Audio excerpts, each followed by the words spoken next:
Just sand it down and slap some paint on it, old man. Nobody's going to pay good money to restore a beat-up piece of junk like that." The words landed in the middle of Hector Drummond's workshop like something dropped from a great height. The young man who said them, Tanner Voss, 26 years old, freshly certified, proud owner of a 2-year-old restoration business on the main street of Pemberton, British Columbia, didn't even have the decency to look up from his phone when he said it. Hector said nothing. He was 73 years old, and he had learned, over the course of those 73 years, that some things were not worth answering. He carefully picked up the wooden writing box he had brought in, rewrapped it in the cloth he carried it with, and walked out of Voss Fine Restorations without looking back. The bell above the door made a small, cheerful sound as it closed behind him. The box had come to Hector the way most important things came to him in his later years, slowly, unexpectedly, and with more weight than it appeared to carry. He had found it the previous October during the process of clearing out his father's house in Quesnel, a job he had been putting off for 11 years. His father, Gus Drummond, had died at 91, sharp-minded until nearly the end, stubborn in that particular way of men who had grown up in the interior during the Depression, men who believed that throwing anything away was a form of moral failure. The house had reflected this belief completely. 3 rooms of furniture going back 4 decades. A root cellar with mason jars dating to the 1970s. A woodshed so densely packed it took Hector the better part of a morning just to get the door open. The box had been in the woodshed, wrapped inside an old wool blanket on a high shelf, wedged between a hand drill with a cracked handle and a coffee tin full of salvaged nails. It was roughly the size of a shoebox, built from what appeared to be maple, with dovetail joints at the corners that were so precise they barely showed a line. The lid fit with the kind of satisfying resistance that told you the wood had been worked with patience. Cut to within a fraction of a millimeter, fitted by hand, adjusted and fitted again. The brass hinges were original. Hector could see that immediately, and despite the grime coating the entire surface, beneath it the wood had the particular deep colour of something that had been cared for and then simply set aside. There was no note, no explanation. Just the box, wrapped in wool, waiting. Hector had stood in the woodshed for a long time, holding it. He had no idea who had made it. His father had never mentioned it. But whoever had built this thing had known exactly what they were doing, and more than that, had cared about doing it right in a way that had nothing to do with what anyone else might think of their work. He recognized that quality immediately. He had spent 40 years working alongside men who had it. What Hector Drummond had done with those 40 years was not something he discussed in Pemberton. He had moved there in 2008 after his second retirement and had set himself up quietly in a small house on the edge of town with a proper workshop behind it. He fixed things for neighbours, he kept a kitchen garden, he fed the birds. He did not mean that he had served 22 years in the Royal Canadian Engineers, or that for a significant portion of that time he had specialised in the kind of work that didn't appear in unit histories. He did not mention the postings in Cyprus, in Bosnia, in a few places that still didn't get named easily at dinner tables. He did not mention that his hands, which his neighbours saw carefully transplanting seedlings or steadying a piece of walnut on a lathe, had once performed tasks that required a steadiness no tool could teach. He was not secretive about this out of shame.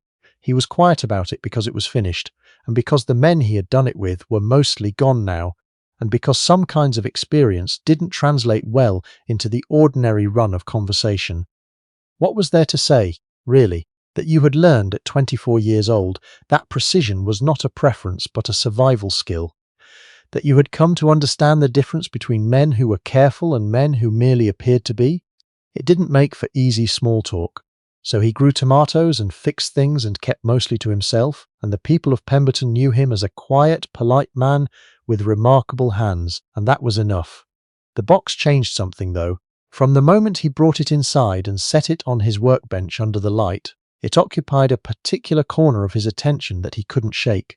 Not because of its age or its mystery, because of the work, because whoever had built it had cared, and that caring was still there in the wood, still legible in the joinery, and it seemed to Hector like a thing that deserved a response. He wanted to restore it, properly, the way it deserved. He had the patience and most of the skill. What he didn't have was the specific knowledge of historical furniture, finishing that the piece required. The original finish appeared to be a shellac preparation, He could see the remnants of it in the corners and along the underside of the lid, but identifying the exact formulation, the right process for removing what remained without damaging the wood, the proper sequence for bringing it back, that required expertise he was honest enough to admit he didn't fully possess. He decided to go to someone who did. A neighbour had recommended Voss Fine Restorations. Tanner Voss had done good work on a Welsh dresser, apparently. Good eye for period pieces. Young, but trained. Hector had called ahead, described what he had, made an appointment. On a Tuesday morning in early November, he drove to the main street of Pemberton and carried the box inside. Tanner Voss was behind the counter when Hector came in. A lean young man with the kind of easy confidence that came from having been told you were talented often enough that you'd stopped questioning it. He glanced at Hector, glanced at the wrapped bundle under his arm, and reached under the counter for a pair of cotton gloves. "Let's see it," he said. Hector unwrapped the box carefully and set it on the counter. Tanner looked at it for perhaps 10 seconds. He turned it around once. He ran one gloved finger along the corner joint, then along the lid seam. "Where'd you get this?" "My father's house. He passed in 2012. I've been clearing things out." "Old family piece?" "I believe so. I don't know the maker." Tanner set the box down and straightened up. The gloves came off. "It's nice joinery," he said, in the tone of a man conceding a minor point. "But the finish is gone. Whatever shellac was on here is basically dust at this point. The wood's dried out. There's checking on the interior panels." He gestured at 2 fine cracks visible along one inner wall. "You've got some veneer lifting here on the front face. See that? That's moisture damage, old. You'd need to stabilize that before you could do anything with the surface." "I'm aware of all of that," Hector said. "The hardware's period appropriate, I'll give you that. The hinges are probably original." He paused, seeming to recalculate something. "What are you hoping to do with it? Restore it fully to what it would have been?" Tanner looked at him steadily for a moment. There was something in that look, not unkind, exactly, but the particular expression of a young professional explaining reality to someone who didn't understand how these things worked. "The problem," he said, "is that a full restoration on something like this, identifying the original finish formulation, sourcing appropriate shellac, doing the veneer repair properly, matching the brass patina, it's probably 200 hours of work minimum. And what you're going to end up with is a writing box. Nice, but not especially valuable. The market for this kind of piece isn't strong right now. You'd spend more on the restoration than you'd ever get back." Hector looked at the box. "I'm not planning to sell it," he said. "Right, but—" Tanner seemed briefly at a loss. He recalibrated. "What I'm saying is, it's not worth the investment of a proper restoration. What I could do for you, affordable, practical, is clean it up, stabilize the veneer, give it a coat of tung oil to bring the wood back. It'll look presentable. You could display it." It was at this point that Hector picked the box back up. "I appreciate your time," he said. He was nearly at the door when Tanner called after him. "Just sand it down and slap some paint on it, old man. Nobody's going to pay good money to restore a beat-up piece of junk like that." Hector paused with his hand on the door. He had been in enough situations over the years that required a considered response, situations considerably more urgent than this one, to know the difference between something worth answering and something that wanted only to be left behind. He pushed the door open. The cheerful little bell rang. He walked out into the cold November air and stood beside his truck for a moment, the box under his arm, and breathed. Then he drove home. He started the following weekend. The first thing he did was research. He spent 3 evenings at his kitchen table with books he ordered from a shop in Vancouver and a series of conversations with a retired furniture conservator in Ontario named Gerald Okafor, whom he found through a woodworking forum online. Gerald was 71, methodical, generous with his knowledge, and possessed of a cheerful contempt for shortcuts that Hector found deeply reassuring. The checking in the interior panels, Gerald told him in their second phone call, that's not structural failure. That's the wood responding to a century or more of humidity cycles. You stabilize it with a diluted hide glue solution. Very diluted. You're not filling the crack, you're consolidating the fibers around it, and then you let it rest. A week at minimum. 2 is better, 2 weeks, Hector said and wrote it down. The veneer lifting on the front face, what's the substrate? Do you know if it's solid wood underneath or a secondary wood? Looks like pine underneath. The veneer is maple, same as the main body. Good, pine moves less than some, you can work with that. A pause. The original finish, Have you done a solubility test? With alcohol and with naphtha. The remnants in the corners dissolve in alcohol, then you've got shellac as you thought. Pre-mixed stock or flake and alcohol mixed on site, impossible to say now. But you can get very close with a fresh mixed de-waxed blonde shellac and a 2-pound cut to start. Hector wrote everything down in a narrow notebook in his careful, squared-off handwriting, the same handwriting he had used for 30 years of reports and assessments and technical documentation that had required accuracy above all other things. He ordered the shellac flakes. He ordered fresh raw hide glue. He sourced a small quantity of lemon oil from a specialty supplier in Calgary for conditioning the wood before any finish went on. He borrowed a hygrometer from a neighbour to monitor the humidity in his workshop and adjusted the small space heater to hold the room at a consistent temperature. He was not rushing this. The veneer work took 9 days. This is the part that people who haven't done it don't understand. Not just the skill, but the pace. Veneer repair requires working with a precision that is entirely its own, injecting diluted glue beneath a lifted sheet of wood that is sometimes thinner than a credit card, clamping it with cawls shaped to the exact curve of the surface, waiting for a full cure before unclamping, then assessing, then, if necessary, doing it again. Hector worked in the mornings when his hands were steadiest. He had a good clamp set up, made several himself from scrap hardwood years earlier, and he worked in silence with the radio off. The only sounds in the workshop were the occasional hiss of the heater and the particular small wooden sound of the clamps being set. On the 4th morning he unclamped the front panel and ran his fingers along the repaired section and felt nothing. No ridge, no gap, no irregularity in the surface. The veneer was flush. He allowed himself a small nod. Then he spent the next 3 days on the interior checks. Gerald's method with the diluted hide glue was painstaking in the way all good conservation work is painstaking. You are not fixing something quickly, you are asking the material to accept a treatment that is compatible with it, and that requires time and patience and an absence of force. After each application, he waited 24 hours before assessing. The cracks did not close. That was not the point. What happened instead was a kind of settling, a stabilization of the wood fibers around each crack so that they would not continue to move, would not widen with the next cycle of dry weather.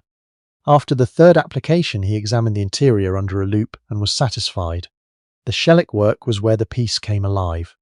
He had prepared the surface first, weeks of slow conditioning with lemon oil, working it into the dry wood in thin coats, letting it rest, wiping the excess, working it in again.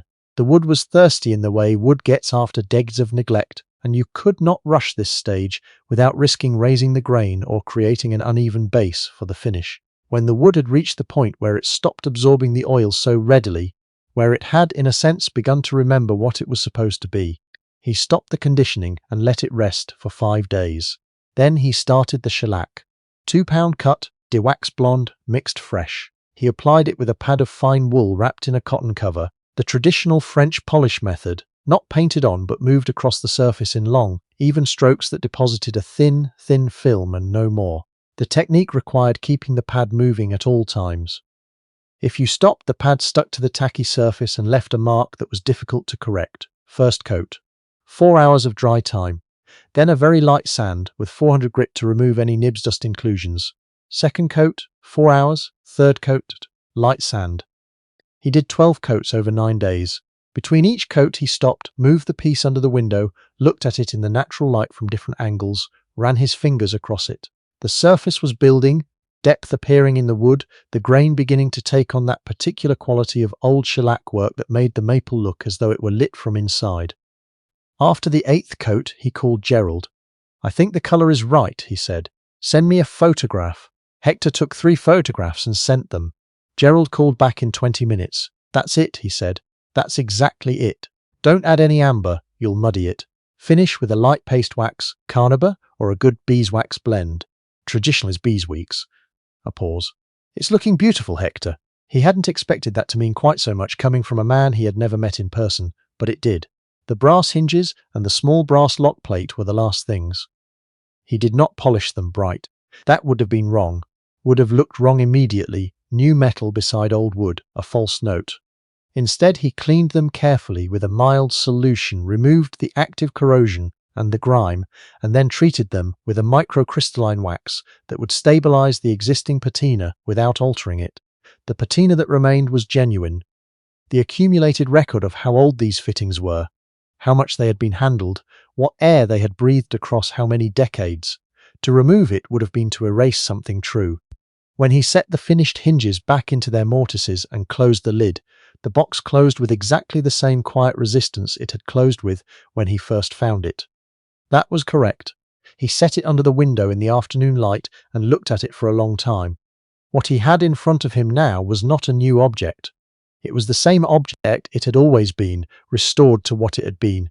The maple warm and deep, the joinery just as exact as it had been when someone had cut those dovetails with a hand saw and a chisel in a workshop somewhere, probably in Quebec, probably more than 100 years ago. The surface caught the light and held it in that particular way of hand-finished shellac work. The lid opened and closed with precision. He thought about the person who had built it, someone who had taken that kind of time, who had cut those joints that carefully, who had chosen that wood and worked it to that standard. Doing work that was meant to last, that was meant to be handed down, that assumed someone in the future would care enough to keep it. That person had not been wrong. It was Margot Fenwick who eventually said, on an afternoon in late January, when she stopped by to drop off a jar of her apple butter and ended up sitting at Hector's kitchen table for an hour, "You should take it back to that young man on the main street." She was 78, blunt in the way of women who had been in the Pemberton Valley, long enough to have no patience left for indirectness. She had seen the box on Hector's table, turned it over in her hands, made the sound of someone genuinely impressed. Hector looked at his tea. "Why?" he said. "Because he told you it wasn't worth restoring." She set the box down, and now look at it. He thought about this. He had not been thinking about Tanner Voss. In truth, for most of the 2 months he had spent on the box, he had barely thought of him at all. The work had been its own complete thing, its own reason, its own satisfaction. The conversation in the shop on the main street had receded into the category of things not worth keeping. But Margot had a point. Not about making Voss look foolish, about something else. "There's a young apprentice in his shop," Margot said. "Darcy. She's Noel Wakefield's niece, you know, Noel. She's genuinely interested. I've heard her ask questions that Tanner barely bothers answering." She paused. "Just a thought." He drove to the main street on a Thursday morning in February, on a day when the mountains were very clear in the cold air and the light was flat and white. The bell rang when he came in. Tanner was at the back of the shop, talking with a woman in her late 20s who Hector took to be Darcy. She had sawdust on her jacket and she was holding a notepad. A couple in their 50s stood at the front counter, looking at something on a laptop. Tanner looked up and saw Hector. His expression moved through several things in rapid succession. Hector set the box on the counter near the door and unwrapped it. The couple at the front counter looked over. Darcy, from the back, took 2 steps forward. Nobody said anything for a moment. Tanner walked up from the back of the shop. He stopped at the counter and looked at the box. He reached out and then stopped, looked at Hector, who nodded. He picked it up, turned it slowly. He looked at the surface. He opened the lid, looked at the interior, looked at the hinges. He put the box down. "You did this," he said. "Yes." Silence. "The veneer repair." Tanner started. "The front panel, 9 days on the veneer alone." Tanner looked at the front panel. "You could not see where the repair was, that was the point." "French polish?" he said. 12 coats, blonde shellac, de-waxed, 2-pound cut, the brass, stabilized and waxed. The patina is original." The couple at the front counter had moved closer. Darcy was standing a few feet away, and Hector could see that she was looking at the box the way you looked at something when you were trying to understand how it had been done. Not admiring it from a distance, but pulling it apart in her mind, tracing the sequence. "How long?" Tanner said. "About 8 weeks, from start to finish. Not working on it every day." Tanner was quiet. The easy confidence that Hector had noticed in November was still there, somewhere. It was structural, in a young man like this, not a thing that went away quickly, but it had shifted. There was something working behind it now that hadn't been there before. "That's—" He stopped. He looked at the box. "Restoration." "Yes," Hector said. "It is." He wrapped the box again in its cloth. He picked it up. Darcy spoke from 3 feet away. "Could I ask, the shellac application, the pad, is that a traditional French polish pad or did you modify it?" He looked at her. "Traditional wool core, cotton cover, you have to keep it moving. You can't stop," she wrote this on her notepad. "And the veneer repair, you used hide glue diluted." maybe 30% concentration for the initial stabilization of the fibers, fuller strength for the bonding. She wrote that down too. He answered 3 more questions, slowly and completely. She asked good questions. The kind that told you the person asking them had already been thinking about the problem, had already gotten as far as they could get on their own, and knew exactly where they needed more. He nodded at her once when he was done. He picked up the box and walked to the door. He paused. "There's a retired conservator in Ontario named Gerald Okafor," he said to Darcy. "He runs a forum online. It'll come up if you search his name and wood conservation. He knows more about period finishing than anyone I've found." She wrote down the name. The bell rang. He drove home with the box on the passenger seat. The mountains were still clear in the cold white light. The road followed the river south, the way it always did, and the bare cottonwoods lined the banks the way they always did in February, their white trunks very bright against the low brown water. Hector drove without the radio. He thought about the shop in November, and the bell that had rung then too, and the cold air he had stood in beside his truck, breathing. He thought about the first morning he had unwrapped the box on his workbench and what it had looked like under the light. He thought about Gerald on the phone saying that's exactly it, and about Margot turning the finished box over in her hands at his kitchen table. He thought about a workshop somewhere in Quebec more than 100 years ago. Someone cutting dovetails by hand, fitting a lid, getting it right. He turned into his lane and parked. He carried the box inside and set it in the place he had already decided on the shelf in the hallway where it caught the light through the window in the afternoons. The maple was warm in that light. The brass was quiet. There were things Hector Drummond had learned over 73 years that he had no particular way to explain to anyone. Things about patience and about the difference between work that was done and work that was finished, and about the kind of care that didn't require an audience. He had learned those things in places he didn't name, and he had carried them home, and they had settled into the way he moved through the world. Quiet, unhurried, exact. The box sat in the light in the hallway of his small house. It looked, now, exactly like what it had always been. A thing made by someone who knew what they were doing, who took the time to do it right, and who trusted, with the particular faith of a craftsman, that somewhere down the long line of years, someone would understand.